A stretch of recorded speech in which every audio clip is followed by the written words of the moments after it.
नमस्कार दोस्तों, मैं राहुल आप सभी का मंथन में फिर से स्वागत करता हूं। इस सेशन के अंतर्गत हम लोग घटना चक्र दृष्टि 2025 के 5वें भाग को देखने वाले हैं। नेशनल करंट अफेयर्स की घटनाओं से संबंधित होने वाला है यह सेशन। हम लोग जानते हैं कि वर्तमान एग्जाम्स में करंट अफेयर्स का वेटेज बहुत ज्यादा बढ़ गया है और यह जो सेशन होने वाला है न केवल सभी प्रकार की प्रतियोगी परीक्षाओं अपितु विशेष रूप से अगर हम लोग देखें तो जेपीएससी और बीपीएससी के लिए अत्यंत ही महत्वपूर्ण सेशन होने वाला है। घटना चक्र का जो दृष्टि 2025 वार्षिकांक भाग 1 है उस पर आधारित यह सेशन है। नोट्स बिल्कुल हमारे नोट्स जो है आधारित है और यहाँ पर अगर पीडीएफ प्राप्त करना चाहते हैं आप लोग तो आप मेरे टेलीग्राम चैनल को ज्वाइन करके वहां से इसका पीडीएफ प्राप्त कर सकते हैं। तो यहाँ पे हम लोग सेशन को प्रारंभ करेंगे और आज का हमारा जो करंट अफेयर्स का पहला टॉपिक था वह है भारत का पहला संविधान संग्रहालय। ये ध्यान रखिएगा, संविधान संग्रहालय की स्थापना की गई है और इससे अगर हम लोग देखें अगर हम लोग पहले तो संविधान के प्रमुख चीजों को अगर हम लोग गौर से देखें तो यहाँ से प्रश्न पूछा जा सकता है। पहला क्या है कि संविधान जो है भारत का सर्वोच्च कानून है और इसी पर हमारा भारत देश टिका हुआ है।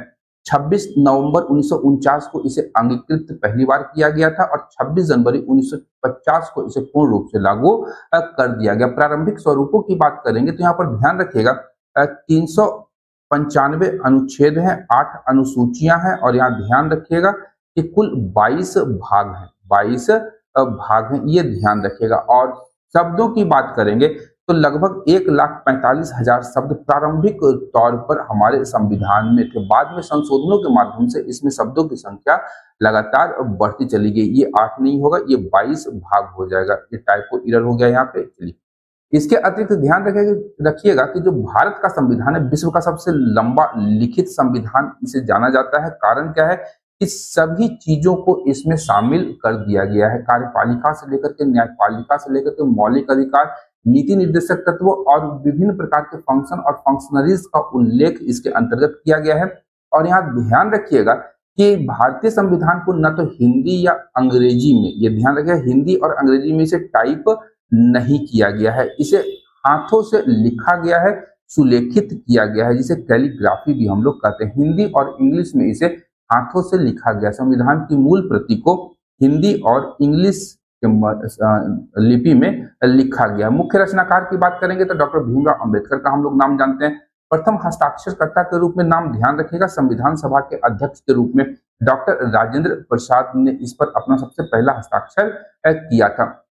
बात करेंगे संविधान के संग्रहालय की तो संग्रहालय का उद्घाटन तिथि है आपका 23 नवंबर 2024 को और यह स्थान कहाँ है तो OP Jindal global university Sonipat Haryana. बड़ा इंपॉर्टेंट ये आपका प्रश्न बन जाएगा, फैक्ट बड़ा इंपॉर्टेंट है। ये प्रश्न पूछा जाएगा कि आपका भारत का पहला संविधान संग्रहालय का उद्घाटन कहाँ किया गया है। OP Jindal global university Sonipat Haryana, ये ध्यान रखिएगा। उद्घाटनकर्ता कौन थे? अर्जुन राम मेघवाल। अर्जुन राम मेघवाल जो है ये भारत के केंद्रीय विधि एवं न्याय राज्य मंत्री हैं, स्वतंत्र प्रभार है इनका। और वर्तमान जो हमारे लोकसभा अध्यक्ष हैं ओम बिरला सर, उनके द्वारा इसका उद्घाटन किया गया था। तो ओम बिरला और अर्जुन राम मेघवाल का नाम ध्यान में रखिएगा। ऑप्शन में आप लोगों को प्रधानमंत्री नरेंद्र मोदी का नाम अवश्य रूप से दिखाई दे जाएगा। और अगर हम लोग देखें यहाँ पर तो हम लोग वर्तमान समय में संविधान के अंगीकरण की 75वीं वर्षगांठ को मना रहे हैं। संरचना की बात करेंगे तो संविधान संग्रहालय जो है हमारा संविधान संग्रहालय और अधिकार एवं स्वतंत्रता अकादमी है, यह ध्यान रखिएगा। संविधान के विभिन्न भाग, उनका महत्व, संविधान सभा के सदस्यों की प्रोफाइलें, विभिन्न प्रोविजंस के दौरान की गई बहसें, ऐतिहासिक दस्तावेजों को इस संविधान संग्रहालय में प्रदर्शित करने का प्रयास किया गया है।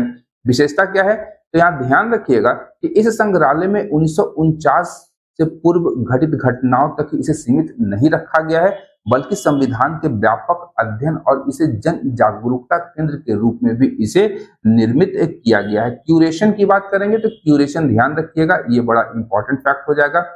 अंजचिता बी नायर, अंजचिता बी नायर जो है इसकी क्यूरेटर है, संविधान संग्रहालय की रखरखाव करेंगी और इनके द्वारा चयन किए गए संग्रह और प्रस्तुति का कार्य जो है अंजचिता बी नायर जी के द्वारा किया जाएगा। ये सेंटर फॉर म्यूजियम्स की प्रमुख भी है, ये इंपॉर्टेंट आपका फैक्ट बन जाएगा। अब इसी के दरमियान हम लोगों ने देखा कि 23 नवंबर 2024 को भारत के प्रथम संविधान संग्रहालय के उद्घाटन के साथ ही भारत का प्रथम रोबोटिक टूर गाइड जिसका नाम संविद रखा गया है, संविद का को भी लॉन्च किया गया, इसका भी उद्घाटन किया गया। अब संविद, यहाँ ध्यान रखिएगा, Samvid India first robotic tour guide है। इसका पूरा नाम है smart assistant for museum visitors and interactive displays.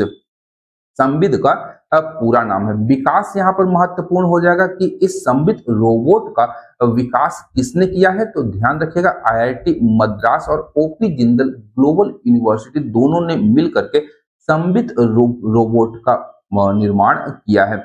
अवसर कौन सा था, तो वही हमारा 75वीं वर्षगांठ का संविधान के अंगीकरण का जो अवसर था 26 नवंबर 2024 को। और सरकारी पहल, यहाँ ध्यान रखिए कि जब 75वां वर्ष हम लोग मना रहे हैं अपने संविधान के अंगीकरण का, तो सरकार ने विभिन्न प्रकार की पहलों को भी यहाँ पर प्रारंभ करने का फैसला लिया था, जिसमें वर्ष भर चलने वाला समारोह है हमारा संविधान हमारा स्वाभिमान, ये भी आप लोग ध्यान में रखिएगा। और इसी के तहत संविद रोबोट को लॉन्च किया गया है।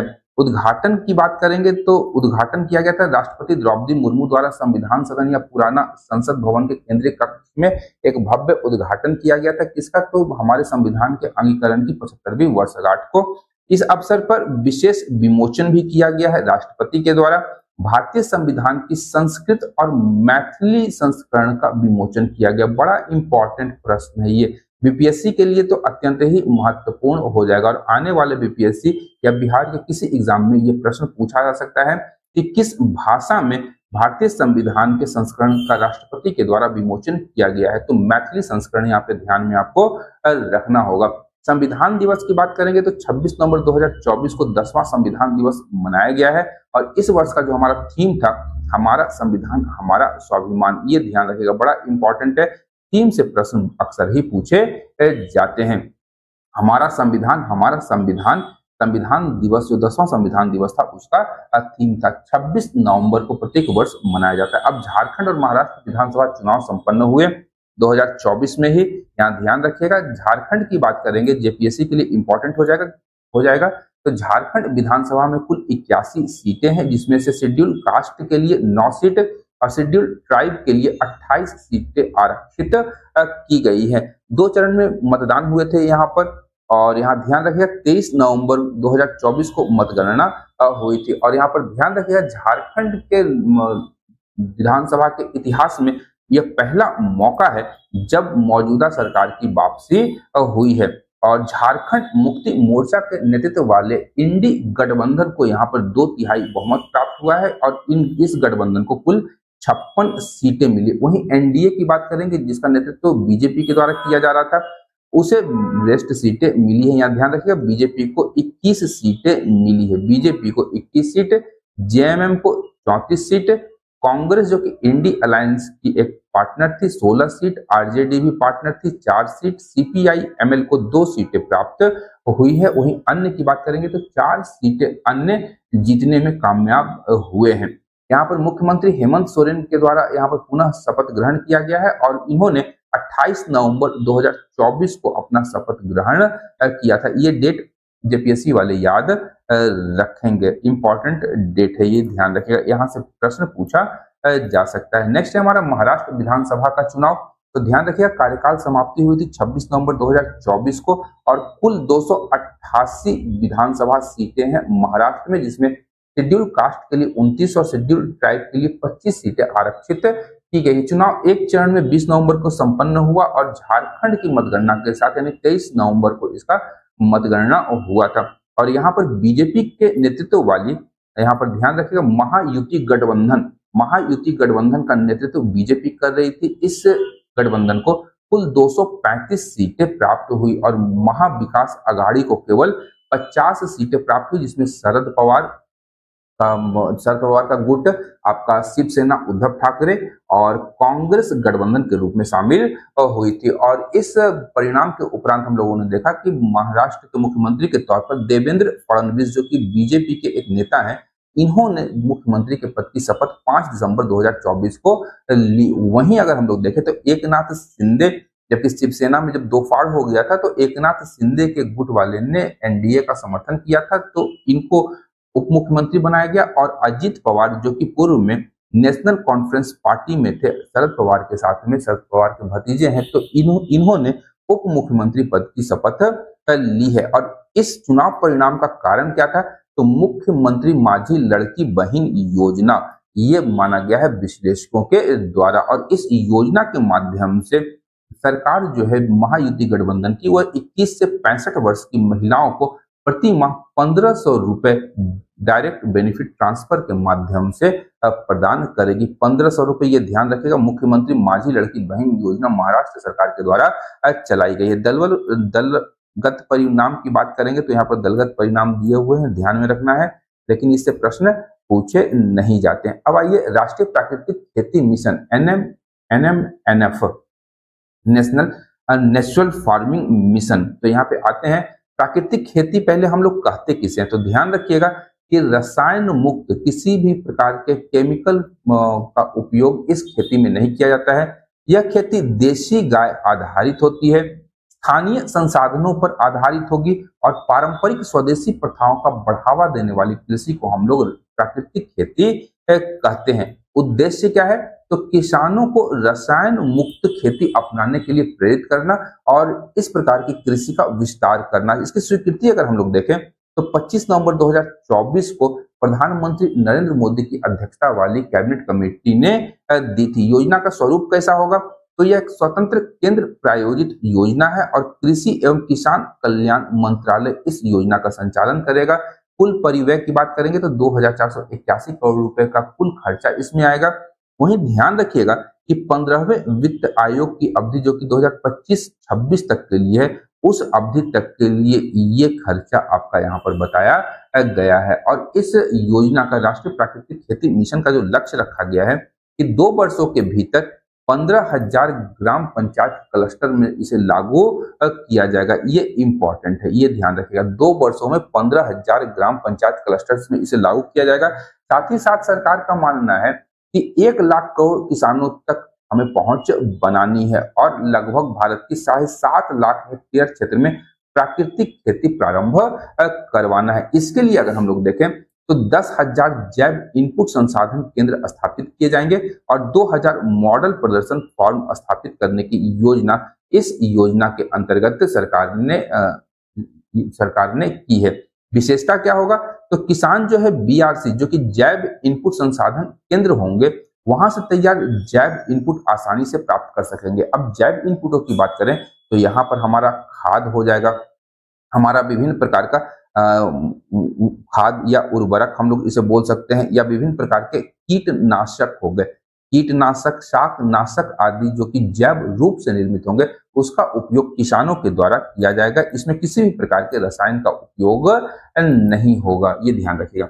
अब अटल इनोवेशन मिशन 2.0 है, एम 2.0। अब ध्यान रखिएगा कि अटल इनोवेशन मिशन की स्थापना जो है 2016 में नीति आयोग के द्वारा की गई थी। यह नीति आयोग का एक प्रमुख पहल है और इसका उद्देश्य था भारत में नवाचार और उद्यमिता को बढ़ावा देना। ये ध्यान रखिएगा। अटल इनोवेशन मिशन कब प्रारंभ हुआ था, ये आपसे पूछा जा सकता था। नवीनतम स्वीकृति की बात करेंगे तो 25 नवंबर 2024 को प्रधानमंत्री की अध्यक्षता में केंद्रीय कैबिनेट की जब बैठक हुई थी तो उसमें इसकी मंजूरी दी गई थी और इसे 31 मार्च 2028 तक की अवधि के लिए स्वीकृति प्रदान किया गया। ये ध्यान रखिएगा, डेट बड़ा इंपॉर्टेंट है।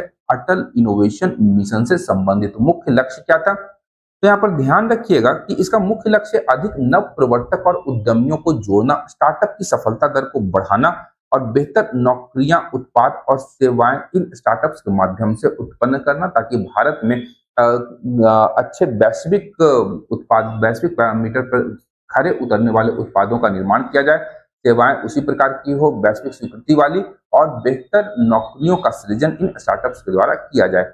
इस अटल इनोवेशन कार्यक्रम के तहत नए कार्यक्रम लाए गए हैं, जैसे LIPI, जिसे हम लोग language inclusive programme of innovation कहते हैं, और इसमें बताया गया है कि भारत की 22 अनुसूचित भाषाओं में नवाचार पारितंत्र का विकास करना है। और यहाँ पर हम लोग देखते हैं कि यदि भारत का कोई व्यक्ति जो कि अंग्रेजी नहीं जानता है तो स्टार्टअप के लिए उसे बाधा उत्पन्न होती है। तो अंग्रेजी स्टार्टअप्स के लिए बाधा न हो, तो अंग्रेजी न जानने वालों के लिए भाषा बाधाएं कम करना इसका एक मूल उद्देश्य है। लिपिका और 3 स्थानीय भाषा आधारित नवाचार केंद्रों की स्थापना अटल इनोवेशन मिशन के अंतर्गत किया जाएगा।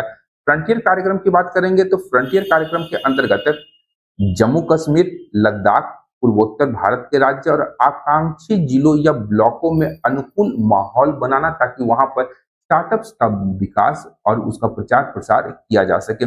इसके लिए 2500 नई अटल टिंकरिंग लैब्स या एटीएल्स स्थापित किया जाएगा यहाँ पे, और स्थानीय आवश्यकताओं के अनुसार इसके माध्यम से समाधान का विकास किया जाएगा। तीसरा महत्वपूर्ण तथ्य था कि मानव पूंजी विकास कार्यक्रम ह्यूमन कैपिटल डेवलपमेंट प्रोग्राम भी यहाँ पर लॉन्च किया गया है। तो 5500 पेशेवर या प्रबंधक को तैयार करना, जो कि शिक्षक और प्रशिक्षक साथ में हो, पेशेवरों को तैयार करना इसका एक अन्य मूल उद्देश्य था। इसी के अंतर्गत हम लोगों ने देखा था कि डीप टेक रिएक्टर के निर्माण की बात कही गई है एम 2.0 कार्यक्रम के अंतर्गत। अब डीप टेक रिएक्टर क्या है, तो यहाँ ध्यान रखिएगा कि अनुसंधान आधारित डीप टेक स्टार्टअप्स के व्यवसायीकरण के तरीकों का परीक्षण करने के लिए रिसर्च सैंडबॉक्स है। ये रिसर्च सैंडबॉक्स है डीप टेक रिएक्टर, ये ध्यान रखिएगा। और इसका जो स्थापना है वह एम 2.0 कार्यक्रम के माध्यम से किया जाएगा। डीप टेक्नोलॉजी के अंतर्गत अगर हम लोग देखें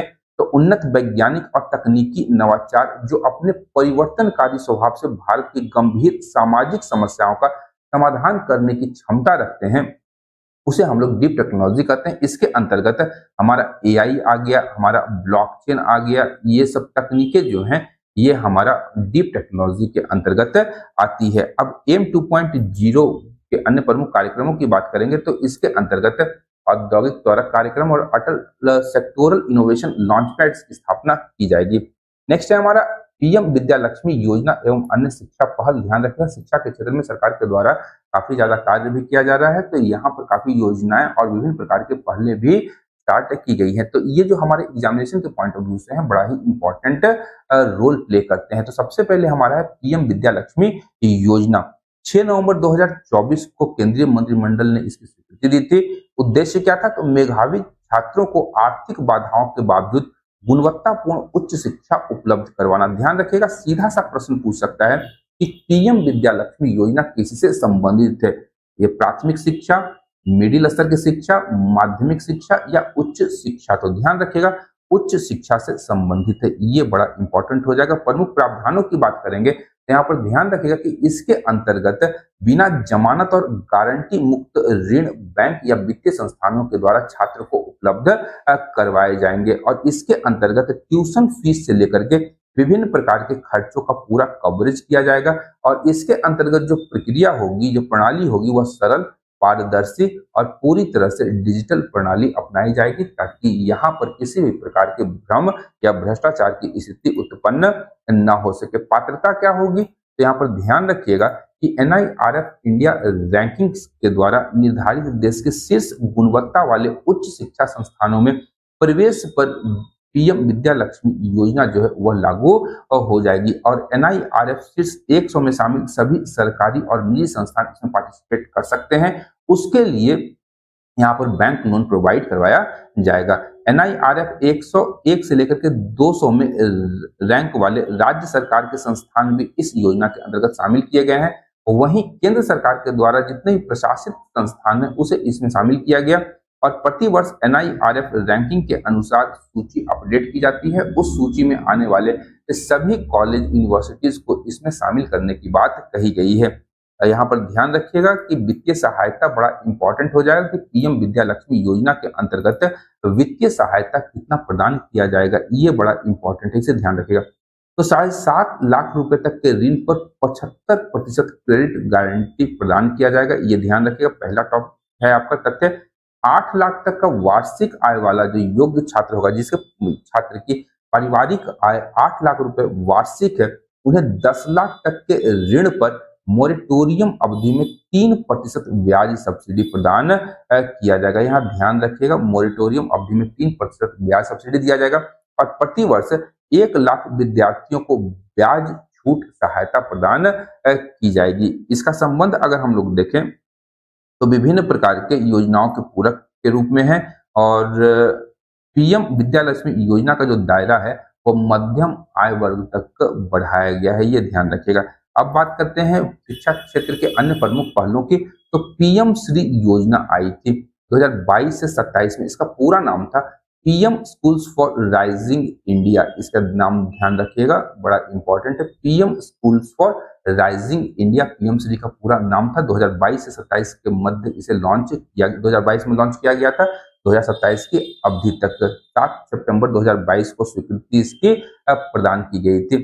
कार्यान्वयन अवधि इसकी 5 वर्ष है और स्कूलों का सशक्तिकरण करना इसका मूल उद्देश्य था, जिसमें 14,500 से अधिक स्कूलों को शामिल किया जाएगा, उनका सशक्तिकरण किया जाएगा। दूसरा है समग्र शिक्षा योजना, 2021 में इसे लॉन्च किया गया था और 2026 तक ये आपका फंक्शन में रहेगी और यह था आपका स्कूल शिक्षा के लिए एक एकीकृत योजना थी और इसे 2018 में लॉन्च किया गया था। ध्यान रखिएगा, बड़ा इंपॉर्टेंट है। समग्र शिक्षा योजना 2018 में लॉन्च किया गया था और इसे 2021 में संशोधित किया गया था, ये ध्यान रखिएगा।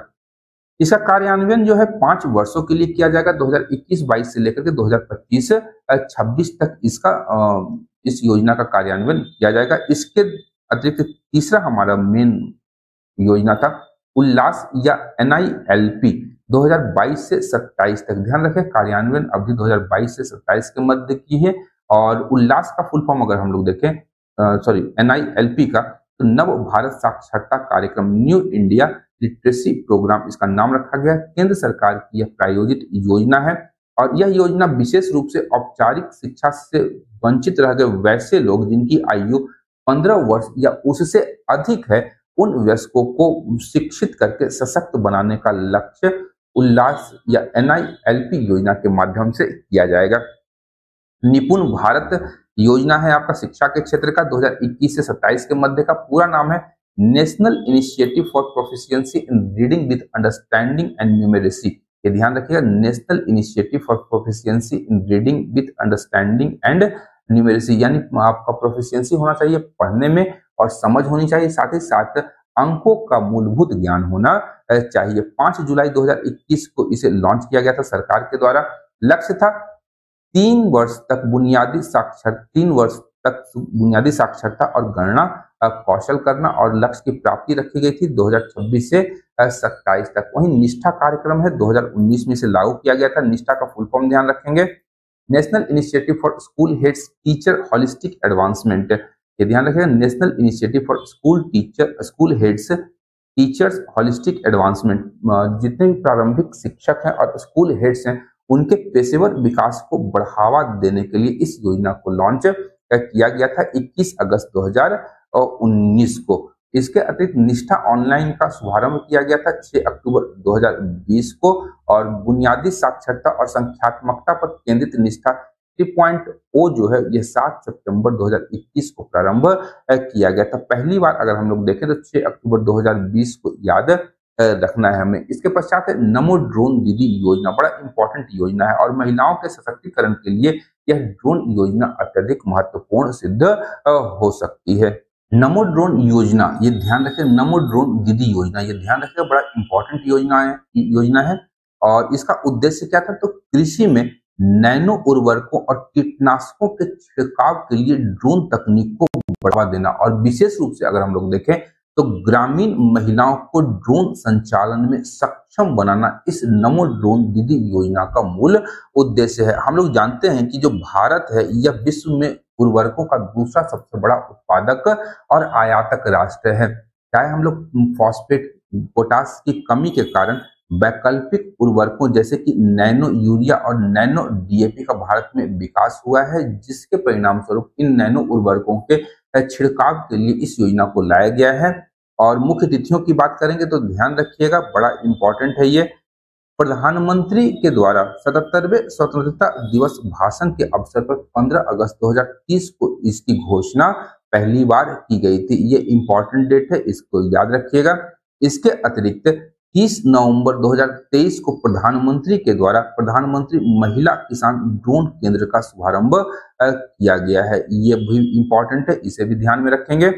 11 मार्च 2024 को 1000 नमो ड्रोन दीदी को ड्रोन सौंपे गए हैं, 1000 दीदियों को ड्रोन सौंपा गया है और 28 अक्टूबर 2024 को इसके संचालन संबंधी जो दिशा निर्देश है उसे जारी किया गया। ये 3 डेट याद रखेगा, 15 अगस्त 2023 77वां स्वतंत्रता दिवस का भाषण, 30 नवंबर 2023 को प्रधानमंत्री महिला किसान ड्रोन केंद्र का शुभारंभ, 11 मार्च 2024 को पहली बार 1000 नमो ड्रोन दीदी को ड्रोन सौंपे गए हैं। प्रमुख विशेषताओं की बात करेंगे तो ध्यान रखिएगा, केंद्रीय क्षेत्र की योजना है, 2024-25 से लेकर 2025-26 तक इसका संचालन किया जाएगा। ये अवधि भी आप लोग ध्यान में रखेंगे। बजट उतना महत्वपूर्ण नहीं है, 1261 करोड़ रुपया है।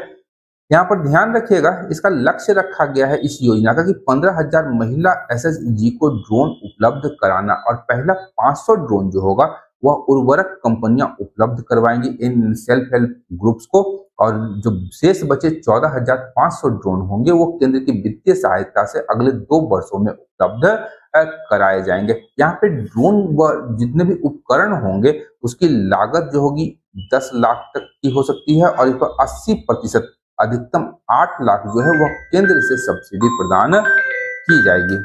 यहाँ पर ध्यान रखने की आवश्यकता होगी कि प्रत्येक एसएचजी से एक सदस्य को ड्रोन पायलट और एक सदस्य को ड्रोन तकनीशियन का भी प्रशिक्षण दिया जाएगा और ड्रोन जो होंगे किराए पर किसानों को उपलब्ध करवाए जाएंगे। महत्व क्या होगा, तो उर्वरक कीटनाशक के छिड़काव में जो समय लगता है, श्रम लगता है, लागत लगती है, वो बचेगी।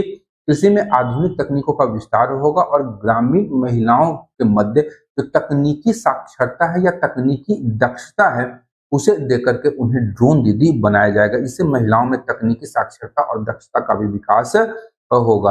नेक्स्ट है हमारा हरियाणा और जम्मू कश्मीर विधानसभा के लिए चुनाव 2024 में संपन्न हुए थे। यहाँ ध्यान रखिएगा कि हरियाणा विधानसभा में कुल 14वीं विधानसभा है और कुल 90 सीटें हैं, जिसमें 17 सीटें शेड्यूल कास्ट के लिए आरक्षित की गई हैं। एक चरण में मतदान हुआ। यहाँ पर ध्यान रखिएगा, हरियाणा चुनाव के संबंध में बड़ा इंपॉर्टेंट तथ्य, अभी हाल ही में बहुत सारा चुनाव हुआ है लेकिन हरियाणा चुनाव की यह विशेषता है कि 85+ आयु और दिव्यांग मतदाताओं के लिए घर से मतदान की सुविधा पहली बार प्रदान की गई है। बड़ा इंपॉर्टेंट फैक्ट है, ध्यान रखिएगा। हरियाणा, झारखंड, जम्मू कश्मीर और विधानसभा में भी चुनाव, जम्मू कश्मीर, झारखंड विधानसभा के चुनाव भी हुए हैं, जिसमें हरियाणा में ये पहली बार किया गया है। परिणाम घोषणा 8 अक्टूबर को किया गया, जिसमें बीजेपी ने लगातार तीसरी बार अपनी जीत दर्ज की, 48 सीटें प्राप्त हुई है और अब तक का उसका सर्वश्रेष्ठ प्रदर्शन है। हरियाणा के मुख्यमंत्री के रूप में नायब सिंह सैनी ने शपथ ली है। लाडवा विधानसभा क्षेत्र से वो विजयी हुए हैं। अन्य प्रमुख दलों का आप लोग ध्यान में रख सकते हैं। और शपथ ग्रहण समारोह जो है वह नायब सिंह सैनी का जो शपथ ग्रहण समारोह था वो आपका दशहरा मैदान में हुआ था, पंचकुला हरियाणा में, ये ध्यान रखिएगा। दूसरी बार शपथ ग्रहण किया गया है मुख्यमंत्री के तौर पर। जम्मू कश्मीर विधानसभा चुनाव की बात करेंगे तो सीटें कुल है 90, जिसमें से 100 शेड्यूल कास्ट और 9 शेड्यूल ट्राइब के लिए आरक्षित है। 3 चरण में वोटिंग हुआ है। मतदान प्रतिशत अच्छा है, प्रश्न नहीं पूछेगा। और यहाँ ध्यान रखिएगा कि यहाँ पर एक विशेष पहल, जम्मू कश्मीर और हरियाणा में दोनों के जो विधानसभा चुनाव हुए थे वहां पर विशेष पहल जो थी आपका, ये जम्मू कश्मीर में भी किया गया कि यूटी बनने के बाद ये पहला विधानसभा चुनाव था, ये ध्यान रखिएगा। सबसे पहला विधानसभा चुनाव था केंद्र शासित प्रदेश बनने के बाद, और 85+ आयु और ग्रेटर देन और इक्वल टू 40% दिव्यांग मतदाताओं के लिए घर से मतदान का अधिकार प्रदान जम्मू कश्मीर विधानसभा चुनाव में भी दिया गया था। जम्मू कश्मीर और हरियाणा विधानसभा चुनाव जो है वो झारखंड और महाराष्ट्र से थोड़ा सा अलग विधानसभा चुनाव है इस विशेषता के कारण। यहाँ पर एक विशेष तथ्य ध्यान में रखना है आप लोगों को कि यहाँ पर साइलेंट विलेज ऑफ इंडिया है, ये ध्यान रखिएगा। बड़ा इंपॉर्टेंट प्रश्न जीएस में भी पूछा जा सकता है कि साइलेंट विलेज ऑफ इंडिया कहाँ है, स्टैटिक पोर्शन में ये आपका पूछा जा सकता है। तो जम्मू कश्मीर का धड़कई गांव है, वहां 1005 मतदाता जो थे वो ना तो सुनने में और बोलने दोनों में अक्षम लोग हैं, और यहाँ पर धड़कई गांव में अधिकांश लोग जो हैं वो सुनने और बोलने में अक्षम है, इसीलिए इसे साइलेंट विलेज ऑफ इंडिया भी एक कहा जाता है। ये ध्यान रखिएगा स्टैटिक जीके को लेकर के। परिणाम अगर हम लोग देखें तो 8 अक्टूबर 2024 को आया। नेशनल कॉन्फ्रेंस और कांग्रेस और सीपीआई मार्क्सिस्ट जो है यहाँ पर 49 सीटें जीतने में सफल रही मुख्यमंत्री उमर अब्दुल्ला बनते हैं और सुरेंद्र कुमार चौधरी जो है इन्हें उप मुख्यमंत्री बनाया जाता है, ये ध्यान रखिएगा। और केंद्र शासित प्रदेश बनने के उपरांत इस हुए पहले विधानसभा चुनाव में उमर अब्दुल्ला केंद्र शासित प्रदेश जम्मू कश्मीर के पहले मुख्यमंत्री बने हैं। बड़ा इंपॉर्टेंट है, ध्यान रखिएगा। उमर अब्दुल्ला है फारूक अब्दुल्ला के बेटे, फारूक अब्दुल्ला के पिता थे शेख अब्दुल्ला। चलिए, अन्य यहाँ सीटें आप लोग ध्यान में रख लीजिएगा, कोई आवश्यकता नहीं है उतनी, पूछेगा नहीं। अब आइए, 3 आर्टिफिशियल उत्कृष्टता केंद्रों की स्थापना की जाएगी भारत में। इसकी घोषणा केंद्रीय बजट 2023-24 में वित्त मंत्री निर्मला सीतारमण ने किया था। ये ध्यान रखिएगा, आपसे ये प्रश्न पूछा जा सकता है कि किस बजट में 3 AI आर्टिफिशियल इंटेलिजेंस उत्कृष्टता केंद्रों की स्थापना की बात सरकार ने की थी। तो 2023-24 के बजट में निर्मला सीतारमण ने कहा था कि मेक AI इन इंडिया और make AI work for India के तहत देश के जो शीर्ष शैक्षणिक संस्थान है उनमें 3 AI सेंटर ऑफ एक्सीलेंस की स्थापना की घोषणा की थी। उद्देश्य वगैरह ध्यान रख लीजिएगा, उतना पूछता नहीं है, ये ध्यान रखना है हमें। स्थापना की बात करेंगे तो 15 अक्टूबर 2024 को केंद्रीय शिक्षा मंत्री धर्मेंद्र प्रधान के द्वारा इन एक्सीलेंस केंद्रों का उद्घाटन किया गया है। अब यहाँ विभिन्न क्षेत्र और नेतृत्व संस्थान ध्यान में रखिएगा। स्वास्थ्य सेवा और क्षेत्र के लिए जो आर्टिफिशियल इंटेलिजेंस का उत्कृष्टता केंद्र स्थापित किया जाएगा वह IIT दिल्ली और एम्स नई दिल्ली के अंतर्गत किया जाएगा। कृषि क्षेत्र के लिए IIT रोपड़ में और सतत शहर क्षेत्र के लिए IIT कानपुर में आर्टिफिशियल इंटेलिजेंस पर आधारित उत्कृष्टता केंद्र की स्थापना की जाएगी। 2023-24 से लेकर के 2027-28 तक के लिए वित्तीय प्रावधान किया गया है और निगरानी समिति के रूप में उद्योग प्रधान समिति इसकी निगरानी करेगी, जिसके सह अध्यक्षता श्रीधर बेम्बू करेंगे। ये ध्यान रखिएगा, ये बड़ा इंपॉर्टेंट है कि निगरानी समिति के सह अध्यक्ष कौन है, तो श्रीधर बेम्बू जो कि जोहो कॉर्पोरेशन के CEO है। प्राइवेट कंपनी है, स्टार्टअप है भारत की जोहो कॉर्पोरेशन, उसके CEO है। इसी के अंतर्गत हम लोग देखते हैं कि भारत का पहला व्यावहारिक AI डेटा बैंक का शुभारंभ किया गया 20 नवंबर 2024 को केंद्रीय मंत्री जितेंद्र सिंह के द्वारा। और इसका कार्य क्या होगा, तो उपग्रह, ड्रोन, IoT से रियल टाइम एनालिटिक्स के द्वारा राष्ट्रीय सुरक्षा को बढ़ावा देना इसका मूल उद्देश्य होगा, ये ध्यान रखिएगा। नेक्स्ट है हमारा राष्ट्रीय समुद्रवर्ती विरासत परिषद। इसका जो स्थापना किया जाएगा इस विरासत परिषद का, यह गुजरात में लोथल में किया जाएगा। ध्यान रखिएगा, लोथल एक सैंधवकालीन स्थल है जो कि अपने गोदीवाड़ा या बंदरगाह के लिए प्रसिद्ध है और यहीं पर राष्ट्रीय समुद्रवर्ती विरासत परिषद केंद्र की स्थापना केंद्र सरकार के द्वारा की जाएगी। यहाँ ध्यान रखिएगा, अनुमोदन किया गया 9 अक्टूबर 2024 को प्रधानमंत्री मोदी की अध्यक्षता में केंद्रीय मंत्रिमंडल की एक बैठक में। और कार्यान्वयन एजेंसी या नोडल एजेंसी जो होगी वो भारतीय पत्तन संघ इस परिसर के लिए नोडल एजेंसी का निर्माण किया जाएगा। निर्माण के 2 चरण होंगे, दोनों चरण के अंतर्गत यहाँ ध्यान रखिएगा अलग अलग कार्यों को किया जाएगा। अगर हम लोग चरण 1 को देखेंगे तो उसका विभाजन भी 2 भागों में किया गया है। चरण 1A के अंतर्गत अगर हम लोग देखेंगे तो एक परिसर का निर्माण किया जाएगा जिसमें भारतीय नौसेना और तटरक्षक बल के लिए समर्पित गैलरी बनेगी, जिसमें INS निशंक, सी हैरियर युद्धक विमान और UH-3 हेलीकॉप्टर आदि को शामिल किया जाएगा। सी हैरियर युद्धक विमान जो है ये INS विक्रांत और INS विराट से ऑपरेट होते थे, ब्रिटिश मूल के ये विमान है, ध्यान में रखना है। और सबसे महत्वपूर्ण चीज है कि 1971 के जंग में तत्कालीन उस समय के पूर्वी पाकिस्तान के चटगांव बंदरगाह पर इसने अभूतपूर्व बमबारी की थी। बांग्लादेश को बनाने में सी हैरियर युद्धक विमान का भी अपना एक महत्वपूर्ण रोल है। और इसी परिसर के अंतर्गत एक प्राचीन लोथल नगर का प्रतिकृति मॉडल भी स्थापित किया जाएगा। इसके अतिरिक्त चरण 1B के अंतर्गत ही जो चरण 1 का ही एक हिस्सा है, इसके अंतर्गत विश्व का सबसे ऊंचा लाइट हाउस संग्रहालय भी बनाया जाएगा। ये भी बड़ा इंपॉर्टेंट है, ये प्रश्न सीधा पूछ सकता है कि विश्व का सबसे ऊंचा लाइट हाउस संग्रहालय कहाँ बनाया जाएगा, तो ये आपका लोथल में बनाया जाएगा। ध्यान रखिएगा, लोथल अहमदाबाद गुजरात में बनाया जाएगा। चरण 2 के अंतर्गत कोस्टल स्टेट जो भी तटीय राज्य हैं उनके पेविलियंस का निर्माण किया जाएगा। निर्माण मॉडल जो होगा चरण 1A और 1B के लिए EPC मॉडल होगा। ध्यान रखिएगा, इंजीनियरिंग, प्रोक्योरमेंट और कंस्ट्रक्शन मॉडल होगा, और चरण 2 जो होगा वो पीपीपी मॉडल पर आधारित होगा। लोथल के विषय में ध्यान रखिएगा कि हम लोग आज तक पढ़े हैं कि मोहनजोदड़ो का अर्थ होता है मृतकों का टीला, लेकिन यहाँ ध्यान रखिएगा लोथल का भी अर्थ होता है मृतकों का टीला। लोथल शब्द की जो व्युत्पत्ति हुई है गुजराती भाषा के दो शब्द, एक आपका लोथ और दूसरा थल से हुआ है। लोथ का आशय होता है मृतक और थल का आशय होता है टीला, ये ध्यान रखिएगा। तो लोथल का अर्थ हो गया आपका मृतकों का टीला। मोहनजोदड़ो का भी अर्थ होता है, ये ध्यान रखिएगा, मृतकों का टीला। और यह जो स्थल है ये सिंधु घाटी सभ्यता से संबंधित स्थल है। एक प्रमुख नगर था 2400 ईसा पूर्व 2400 बीसी के आसपास का यह एक नगर है। ये अपने व्यापारिक केंद्र गोदीबाड़े और अपने उन्नत नगर नियोजन के लिए काफी प्रसिद्ध है, जिसे हम लोग इतिहास में आज के दिन में पढ़ते हैं। अब आइए, भारतीय कौशल संस्थान की स्थापना मुंबई में की जाएगी, ये ध्यान रखिएगा।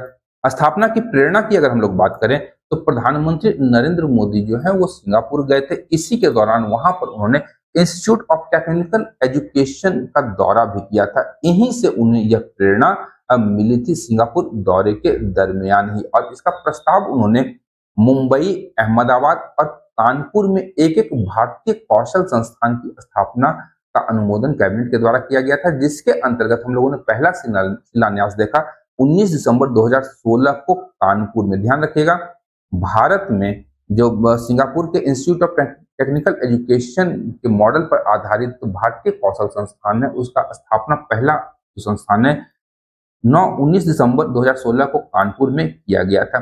मुंबई की बात करेंगे तो मुंबई संस्थान का उद्घाटन 9 अक्टूबर 2024 को प्रधानमंत्री नरेंद्र मोदी के द्वारा पीपीपी मॉडल पर आधारित इस संस्थान का उद्घाटन किया गया। साझेदारी किसकी थी? तो केंद्रीय कौशल विकास और उद्यमशीलता मंत्रालय और Tata IIS, Tata Indian institute of skills ने मिल करके इस संस्थान की स्थापना मुंबई में की है। यहाँ पर ध्यान रखिएगा, और इसकी जो स्थापना की गई है वह राष्ट्रीय कौशल प्रशिक्षण संस्थान मुंबई के परिसर में किया गया है। इसके अतिरिक्त अगर हम लोग बात करेंगे तो यहाँ पर ध्यान रखिएगा, विशेषताएं देख लीजिएगा, उतना महत्वपूर्ण नहीं है। अन्य संस्थानों की बात करेंगे तो यहाँ ध्यान रखिएगा कि मुंबई और अहमदाबाद में जो कौशल संस्थान की स्थापना की जाएगी उसमें टाटा समूह की साझेदारी होगी, सहयोगी होगी, और कानपुर IIT कानपुर जो है आपका, उसके मार्गदर्शन में इन संस्थानों की स्थापना की जाएगी। MOU जो है आपका नवंबर 2023 में साइन हुआ था, और इसकी अवधि 5 वर्ष के भीतर इन संस्थानों की स्थापना कर ली जाएगी। अब सबसे इंपॉर्टेंट है, हमारा 5 भाषाओं को शास्त्रीय भाषा का दर्जा दिया गया है। हम लोग जानते हैं कि भारतीय संविधान की 8वीं अनुसूची में 22 भाषाओं को शामिल किया गया है। अब केंद्र सरकार जो है प्राचीन साहित्यिक परंपरा और सांस्कृतिक योगदान वाली भाषाओं को शास्त्रीय भाषा का दर्जा देती है। इन 5 भाषाओं को वर्तमान में सरकार के द्वारा शास्त्रीय भाषा का दर्जा दिया गया। अब ये भाषाएं कौन कौन है? 3 अक्टूबर 2024 को प्रधानमंत्री नरेंद्र मोदी की अध्यक्षता वाली बैठक में इन 5 भाषाओं को शास्त्रीय भाषा का दर्जा दिया गया। कौन कौन सी भाषाएं देख लेते हैं एक बार। मराठी, महाराष्ट्र में बोली जाने वाली, पाली और प्राकृत, ध्यान रखिएगा बीपीएससी वाले, बीपीएससी के अंतर्गत ये प्रश्न पूछा जा सकता है। पाली और प्राकृत जो है इन्हें भी शास्त्रीय भाषा का दर्जा दिया गया है। असमिया असम में बोली जाती है, और बांग्ला पश्चिम बंगाल में बोली जाने वाली एक भाषा को आपका दिया गया है शास्त्रीय भाषा का दर्जा। तो इन भाषाओं का इतिहास और महत्व हम लोग संक्षिप्त तौर पर देख लेंगे। मराठी की बात करेंगे तो मराठी भाषा का अगर हम लोग बात करें तो 2200 वर्ष पुराना एक पहला शिलालेख मिला था, जिसे हम लोग नाने घाटा शिलालेख या अभिलेख के रूप में जानते हैं, जिसमें महार तीनों शब्द का उल्लेख हुआ है, ये ध्यान रखिएगा। पाली भाषा की बात करेंगे तो बौद्ध विद्वान बुद्ध घोष की टिप्पणियों के संदर्भ में अगर हम लोग देखें तो 5वीं और 7वीं सदी से पूर्व इसका कोई स्वतंत्र अस्तित्व नहीं था। प्राकृत भाषा की बात करेंगे तो ये ध्यान रखिएगा, सारी भाषाएं इंडो आर्यन समूह की हैं। तो मध्यकालीन भारतीय आर्य भाषाओं के समूह के अंतर्गत प्राकृत भाषा थी। भगवान महावीर और महात्मा बुद्ध के उपदेश प्राकृत भाषा में ही दिए गए थे। और यहाँ ध्यान रखिएगा, व्याकरणाचार्य हैं पाणिनि, चंड, बररुचि और समंत भद्र, इन्होंने प्राकृत व्याकरण के ग्रंथ लिखे। असमिया की बात करेंगे तो संस्कृत से इसकी उत्पत्ति हुई है 7वीं सदी में, और प्रारंभिक उल्लेख की बात करेंगे तो एक किताब है कथा गुरुचरित। कथा गुरुचरित ग्रंथ में असमिया भाषा का प्रारंभिक उल्लेख हमें प्राप्त होता है। और बांग्ला जो है एक इंडो आर्यन भाषा है और असमिया और ओडिया के साथ दक्षिण पूर्वी भाषाई समूह का यह हिस्सा है। इससे पहले अगर हम लोग देखें तो कुल 6 भाषाओं को शास्त्रीय भाषा का दर्जा दिया गया था, जिसमें संस्कृत, तमिल, तेलुगु, कन्नड़, मलयालम और ओडिया को शास्त्रीय भाषा का दर्जा दिया गया था। इन्हें लेकर के अब कुल 5 और भाषाओं को शामिल करके 11 कुल भाषाएं हो गई भारत में, जिसे शास्त्रीय भाषा का दर्जा दिया गया है। आज के इस सेशन में हम लोग भाग 5 के अंतर्गत हम लोग यहीं तक रखेंगे और इसके उपरांत जो हमारा छठा सेशन आएगा उसमें हम लोग नेशनल करंट अफेयर्स का जो हमारा नोट्स है वो कंप्लीट करवा दिया जाएगा। तो आज के इस सेशन के लिए इतना ही, मिलते हैं अगले सेशन में। तब तक के लिए धन्यवाद। देखते रहिए मंथन, क्योंकि मैं इस प्रकार के वीडियोस लाता रहता हूँ। Thank you.